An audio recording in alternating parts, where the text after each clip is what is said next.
for What Does Everybody Want? Yes, sir.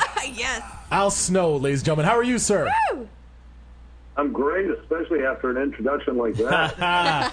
Donnie has been known as being the king of the introductions. I like to do the reach around and kiss you on the neck. You know, speaking of introductions, Al, I gotta say, I still want what everybody wants. You still want head? I miss that entrance theme. Well, the ironic thing is, right here in the studio right now, can you pass that thing to me? Jules is just getting it over there. We actually have, Al, in tribute to you. We have a mannequin head here in studio. We do. And I believe this is a prop from So Sick Social Club's next show. Yes, sir. And it's a mannequin head where the eyes and the mouth have all been gouged out. It's bleeding from every possible orifice. It's a bloody head, yes. So gross. This is not a head that I think Al Snow would have enjoyed. No. It's not normal. Not into bloody head, are you, Al? Facing it my way. Make it look at Frank. It's very creepy. Yeah, even once a month. That's the once a month head. That's what Voodoo Drew's got going on. He's got that time of the month head over here. Oh, wow. And they, I'm sure they get bitchy and complain. Right. And, start getting bloated. I'm sure their hat doesn't fit well. Yeah. Things like that. Well, I mean, This bitch has a lot to complain about. all those right nights, all those nights, Yes, exactly. all those nights that you had on the road with head, you've probably seen this side of head. here. Absolutely, I've seen every side of that. I mean, come on, all those nights on the road. Wow. Fantastic. Right now, Al Snow, you are working with TNA Wrestling as an agent. How's that experience been for you? It's been very good. I have enjoyed it very much. I'm also a magician for the blind in my spare time. What? Not bad. What does that mean? Oh my God! They love card tricks. Nice. Oh my God! I love it. You just have to say to die after every trick, or they don't know anything happens. That's so good. That's awesome. We mentioned right off the top the DVD that you put out. I off the top of my head, I believe it's called Secrets of Wrestling. Is that right?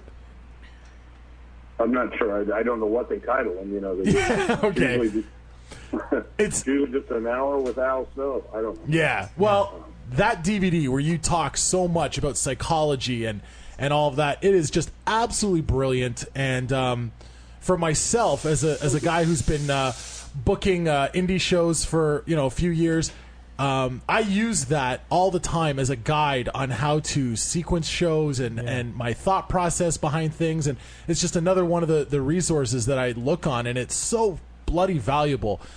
But then I wonder to myself, no, believe me, I appreciate it. That is a contribution to the business like not a lot of other products out there.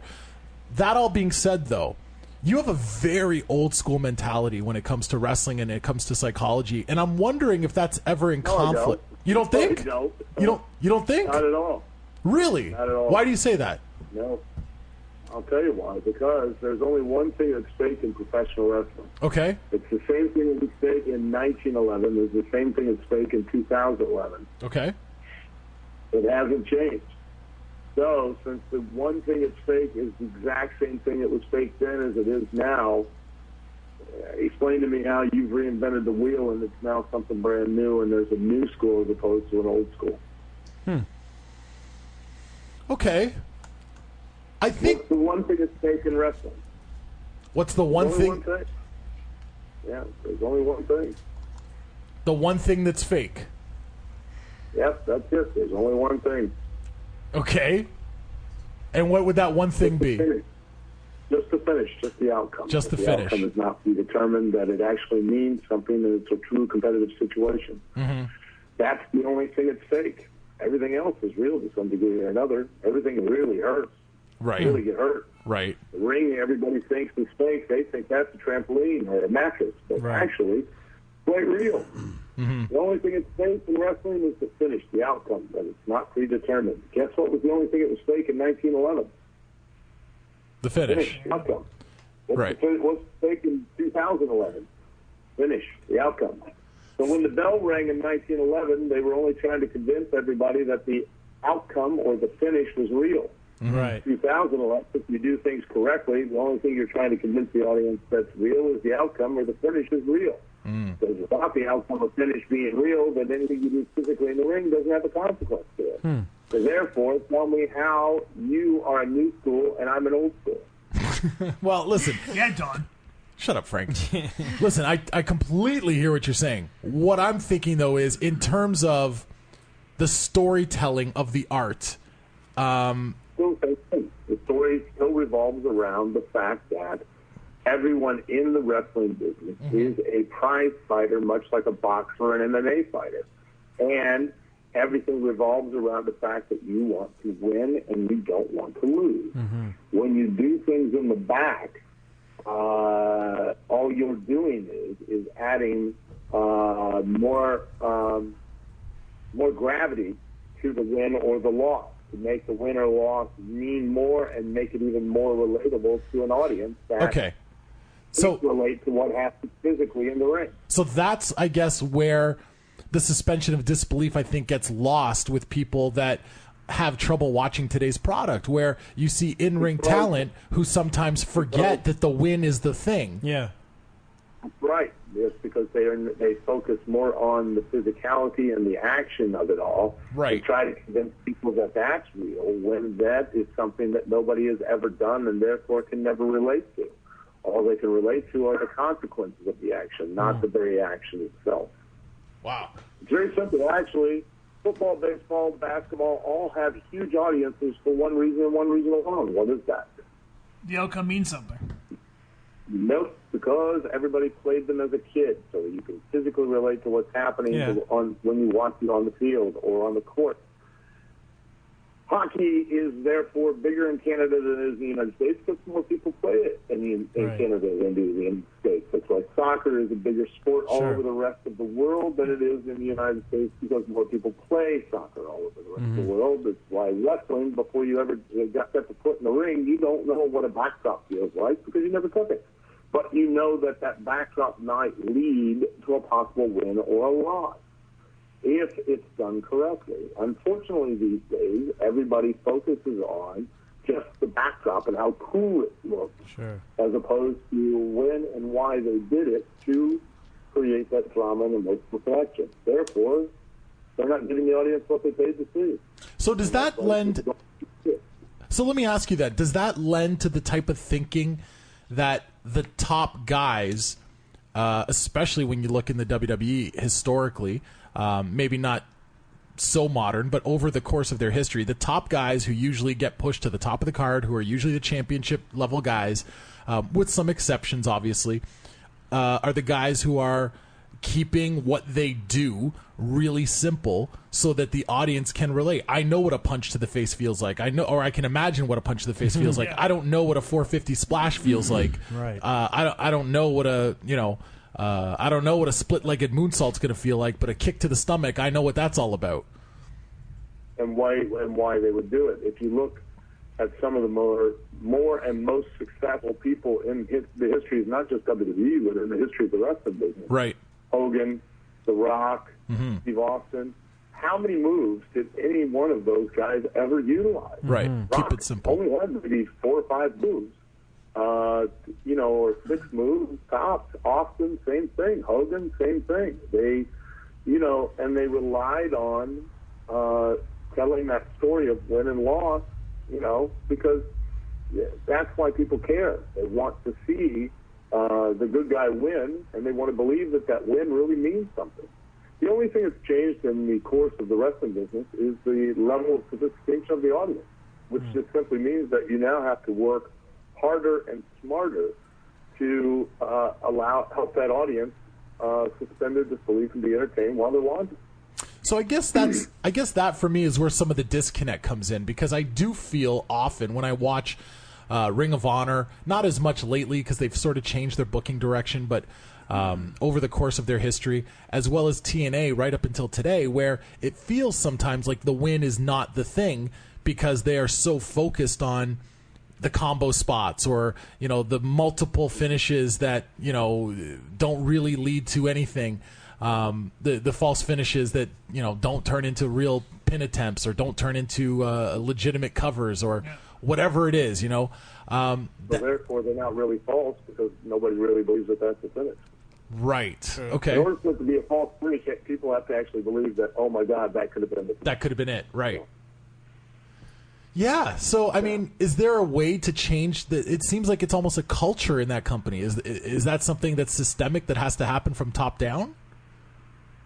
I don't know about in the company. I know that industry-wide, business-wide, that has become the prevalent thought process. Is that that every single guy only focuses on all the action and the spots and very little understanding of the true psychology. The true psychology of wrestling is really simple, and that is that you're out there to do everything you can to simply try to win and not lose. That's it. And you build all of your story around that. It doesn't get any simpler than that. The way I explain it to people is there are two predominant ways to win a boxing match, and that's by knockout or decision. Decision meaning I hit you more times than you hit me, which is really the true science of boxing. There are two predominant ways to win an MMA fight, and that's by knockout or submission. There are two predominant ways to win a professional wrestling fight, and that's by pinfall or submission. Now, 99.99999 of the time, those two things take place on the mat. So where the disconnect comes in for you is when the athlete or the performer or the worker, supposed worker, goes out there and knocks a guy down to the very place he could win, then bends over and picks him back up. Right. He just told you it's just a performance, and what it just did has no consequence to it. And I ask everybody the same thing. If you were to go and you were to watch a boxing match, you would spend your money in a boxing match or an MMA fight, and you could clearly see that the guys weren't trying to do one or two of those things to try to win the fight the minute the bell rang. Would you pay to see him again? No, of course not. Of course you would. So why is wrestling different? Yeah. No, I agree. So And, does that? And then I get the excuse of, well, it's new, it's a different style, which is a crock of crap. I mean, back in the day, everybody had a different style of booking and promoting, and you went from territory to territory, and they all had their own unique way of doing things, but they all did the same concept, which was it was about winning and losing. Does that? Wow. It's amazing, isn't it? It's like classes in session. Yeah, This man. is why I constantly rewatch that DVD that Al talks on, and it's just freaking genius. So I'm totally trying to decide where I'm going to go with this. Does that mean to you that you think that pro wrestling should be presented as more of a shoot in the way that guys go out and work their matches, whereas in a shoot fight, it is all about, and maybe not do some of the flashy offense that, nobody buys. No. Okay. Not at all. Not at all. And the reason that nobody buys it is because the guy will do the flashy offense and then bend over and pick the guy right back up so that he can go do something more flashy, which he basically visually and mentally and psychologically just told the audience, hey, you thought that was cool? That's nothing. Watch nothing. this. And he just buried his own activity. He just threw it under the bus himself. He just made it meaningless. And that's the problem. I say, do whatever you want. Make it, be as athletic and as creative as you can possibly be. I'm just amazed at the level of athleticism that's in the business these days.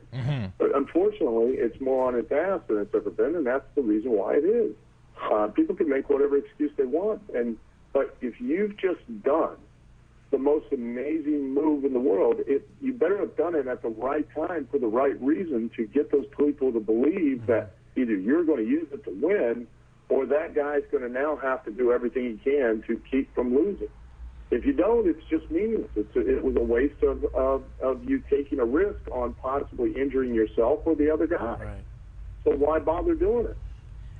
Al, it sounds to me like there might be sort of a small tweak that might be necessary for professional wrestling to have more of that legitimate style to it. Should perhaps wrestlers be going for the pin more often as opposed to, as you say, kicking a flashy move and then picking the guy up for more offense? Is that maybe a small tweak that might be necessary, or what can we do, or what can they do? Well, it's a matter of there's a lot of different things you can and should do, and that gets into a whole another area that, you know, in certain matches you want to try to, you know, based on the story, if you're wrestling for a title, then every time you get a chance to beat the guy, you're going to want to try and beat the guy. Sure. And of course, you know, but the simplest and easiest and most direct approach is treating, you know, if it were real, right? Not a shoot. A shoot would mean that I'm gonna go in there, I'm gonna hook the guy and take him right down. I'm gonna do everything I can not to let him up. Right. Well, that's not entertaining. Exactly. So, if it were real, meaning you would actually throw guys into the ropes, you'd wait and bend over and backdrop them, you would climb to the top rope and dive on them, you would jump out of the ring onto the floor, all that stuff. If it were real, what would you do and why would you do it at the time? Now, if it were real, the bell rings, the very first thing you're going to do is you're going to take the guy down on the mat and you're going to try to beat him. And then you're going to grab a hold and see if you can't get him to give up, and then he's going to do everything he can to get up off the mat, out of that hold and away from it. That's called a high spot.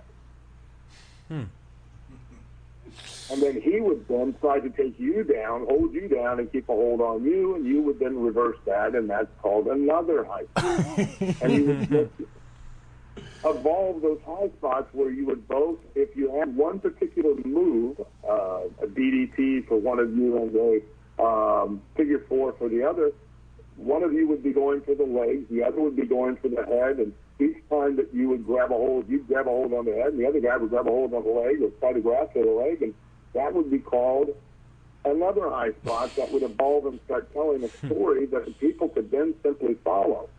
But you don't want to get so caught up in just wrestling, because that's the least important thing in professional wrestling. Yeah. It's just wrestling. At the same time that you're doing all of that, you've got to now tell us who you are and why we should like you, and who the other guy is and why we should like him, and why we want to see you win and not lose, and why we want to see him lose and not win. You need to see all of that. And if you don't do that, it's a waste of our time. I love it. Yeah, knowledge, bro. Al, let me ask you this. I've heard guys who have been on shows with you have said, and maybe this is not true, but I've heard through the grapevine that one of the questions that you like to ask guys is, what was the best match at WrestleMania 3? Is that something that's come out of your mouth?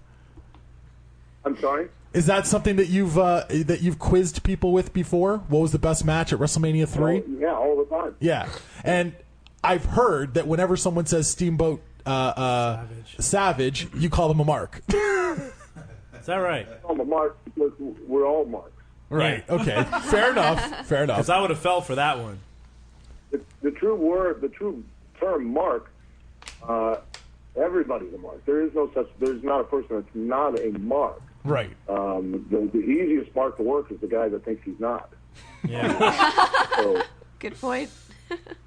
you know, I don't call people marks. That's from the way I understand, and I do believe that this is the case. That was where the business changed dramatically. The understanding of what a wrestler's real job is changed at that point in time. It changed from the standpoint that a lot of old-timers that were in the business got out of it around that same time, and then a lot of the younger guys were lacking direction and were then getting feedback and an understanding of what was right and what's wrong from people who had no clue what the hell they were talking about. The idea that Steamboat and Savage had the best match on WrestleMania 3 is absurd. And where that came from was from a mark, a guy who was not in the actual wrestling business. The reason that it's absurd is not because they didn't have a good match. They did. But from the standpoint of a professional wrestler, the person who had the best match on WrestleMania 3 was Hogan and Andre, because 93,000 people paid to see Hogan and Andre. That's right. 93,000 people did not pay to see Savage and Steamboat.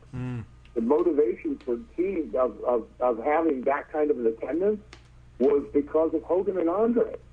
And that meant that they had the best match, because a wrestler's job is not to be a great wrestler. A wrestler's job is not to have a great match. A wrestler's job is to sell tickets, to be an attraction. Wow. Because I don't care if you had the greatest match since Jesus was born, okay? And so many times I hear this all the time. Oh, that guy had the greatest match I have ever seen. Okay, how many people were there to see it? Well, it was in a building that seats 2,000 people, but 150 people saw it. Okay, Yeah. well, I understand. That was a great match. It was incredible. Well, did you run again the next month? Yes, we did. How many people were there that month? 42. Well, apparently if it was that great, it would have increased attendance. Right. It wouldn't have grown. You know, and that's one of the reasons. At the end of the day, your job is not to be a great wrestler. Your job is to be an attraction. Your job is to sell tickets. Because if you don't sell tickets, I, as the promoter, have just wasted all my time and money and effort in the investment that I made in you. And now I can't run another show. Well, another show. Not because I'm a douche, because I ain't got no money, because you wouldn't sell tickets. You were more worried about impressing somebody who has never been in the wrestling business. Wow. And you know, that's the And that's not. Let me get this straight. That's not an offense to people who are not in the wrestling business. You're entitled to your opinion. You paid your money to watch the show. You're completely entitled to your opinion. But the problem I have with it is, if let's say, for instance, heaven forbid, one of you walk out of the studio and break your leg, okay? And you guys are very intelligent. You go on WebMD. You read the Journal of Medical Science. You know, when you go to the doctor, will you tell the doctor how to fix your leg? Of course you will, because you're not a doctor. Right. You don't have the actual hands-on medical experience to do it. Yeah. So if you've never been in the ring and you've never had to perform, and then based on your performance, be able to make a living from what the attendance is the following month, how can you tell me what is right and wrong? You know, You can tell me what you like, but you can't tell me what is right and wrong because you don't have a clue. just to echo what you're saying too, whenever you speak to guys who are at the top of the business in, let's say, the 60s, the 70s, the 80s, when those guys talk about their day, what they talk about is how many times they sold out a building. You know, superstar Billy Graham was on the show.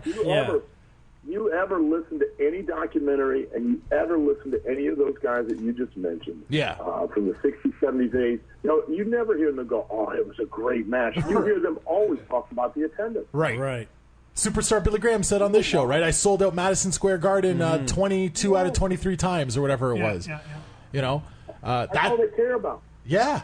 And rightfully, and you know, that sort of leads to when people talk about the business being in a down cycle right now, is the biggest reason why the business is in a down cycle, because we don't have those guys that really truly sell tickets. Do we not have that one big draw in the business right now? No, because everybody would rather impress people outside of the business and have those people outside of the business say, "Oh, that was the greatest match I ever saw," as opposed to having more people show up to see them. You know, I have a question for you, Al, because I want to sort of put you on the spot a little bit here. If it's the fans who determine how great a match is, because you are basing attendance as one of the prime factors in what makes a match great or not, aren't the majority of those friends, call it the did I say friends? You did. Fans. Yeah. Say those 93,000 that showed up to Detroit's WrestleMania 3.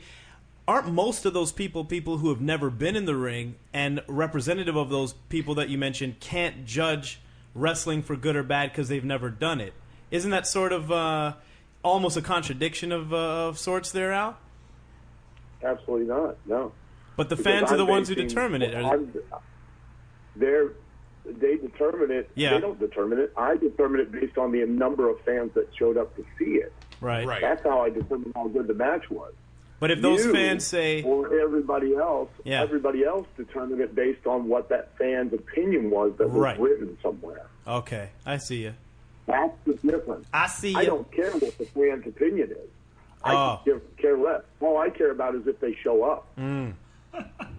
That's, you know what? I hear you. I wanted to clarify things. But it makes so much sense. And it's, No, I do. I it's- hear that. It's one of the things that people don't take enough pride in these Well, days. here's the reason why I wanted to ask Al that question, and I take Yeah. it to heart almost as part of my career as a musician. Right. We talk all the time about quality of music versus popularity of music. I see Drew over there bopping his head or agreeing with me, sort Right. of, because we look at artists who sell records, and the industry types will always tell you, hey, the guys who sell the most records sell Right. out the shows. That's what we're looking at. So basically, by this rationale, Yeah. your music's good, Dan, but to hell with you, Justin Bieber made $125 million last well, year. right. I'm horrible Right. by comparison. Right. No doubt.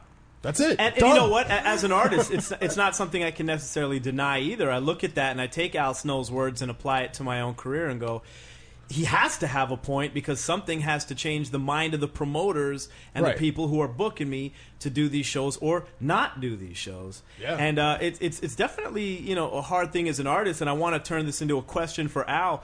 How do you take that as someone who is who has trained, who has booked, and also as a performer, having not been in the spot where, say, Hogan and Andre were at WrestleMania 3? What do you feel your position is? Because I have to feel also as a fan that while there are those superstars who put asses in the seats, there is obviously a place for the mid-card and every other spot where those wrestlers who may never make it to the main event are still very necessary for this business. Oh, absolutely. That is why, the real reason why, and that's another completely misused, abused idea that nobody understands anymore. And that is why in the wrestling business, and just so let me go back real quick here, and I'll finish this one. Yeah.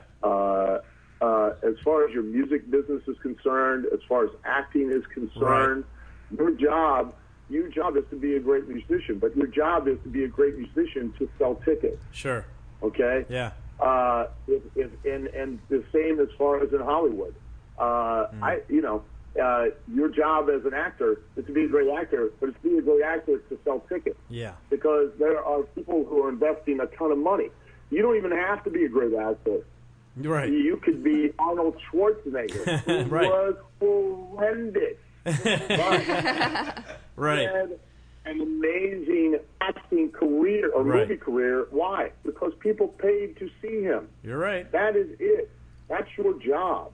And if you don't like it, I don't know what to tell you, because if you want to do what it is that you want to do as an artist for true. a living and not as a part-time hobby pursuit, then you better figure out a way to do it in a way that motivates people Yeah. to want to pay to see you. I hear you. Okay? Now, the reason that we all shake each other's hands in the wrestling business is not out of respect. That is a completely asinine idea. The reason we shake each other's hands not out of respect has nothing to do with that. It is because of the fact that in the wrestling business, you can't make money alone. And in any other entertainment business, you can't make money alone.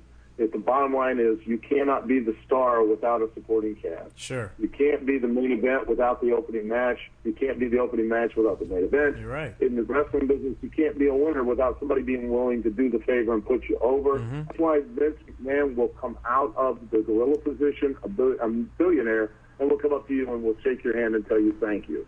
That's why you'll tell him thank you, because if he didn't promote, you wouldn't have a place to wrestle. If you didn't wrestle, he wouldn't have a product to promote. That's why everybody says thank you. I mean, it's the truth. Jesus Christ is the most over babyface in the history of the world. You don't get more over than Jesus. Yeah. Okay? He walked on water. He cured the sick. He healed the blind. He was the highest spots in the business. Okay, but Jesus won't draw money without heat on Satan. It's just the way it goes. So true. Holy shit, dude.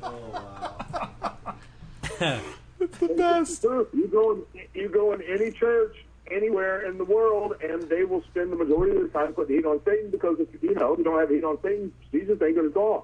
Yeah. That's just the way it goes. It does. Wow. Satan could have been on the Grammys chewing the head off a living baby. If we don't know that Jesus is going to be there to kick his ass, we ain't going to watch it. It's just, that's the way it is. Oh, God. How do you compete with that? Satan's hand, and Satan's going to shake Jesus' hand, because they both need each other to draw money, draw help. It's the way it is. That was the whole point of the Job Squad, was guys thinking that they actually will win, and it was like, look, So you're not really beating anybody, and you ain't really a heavyweight champion, you Mark.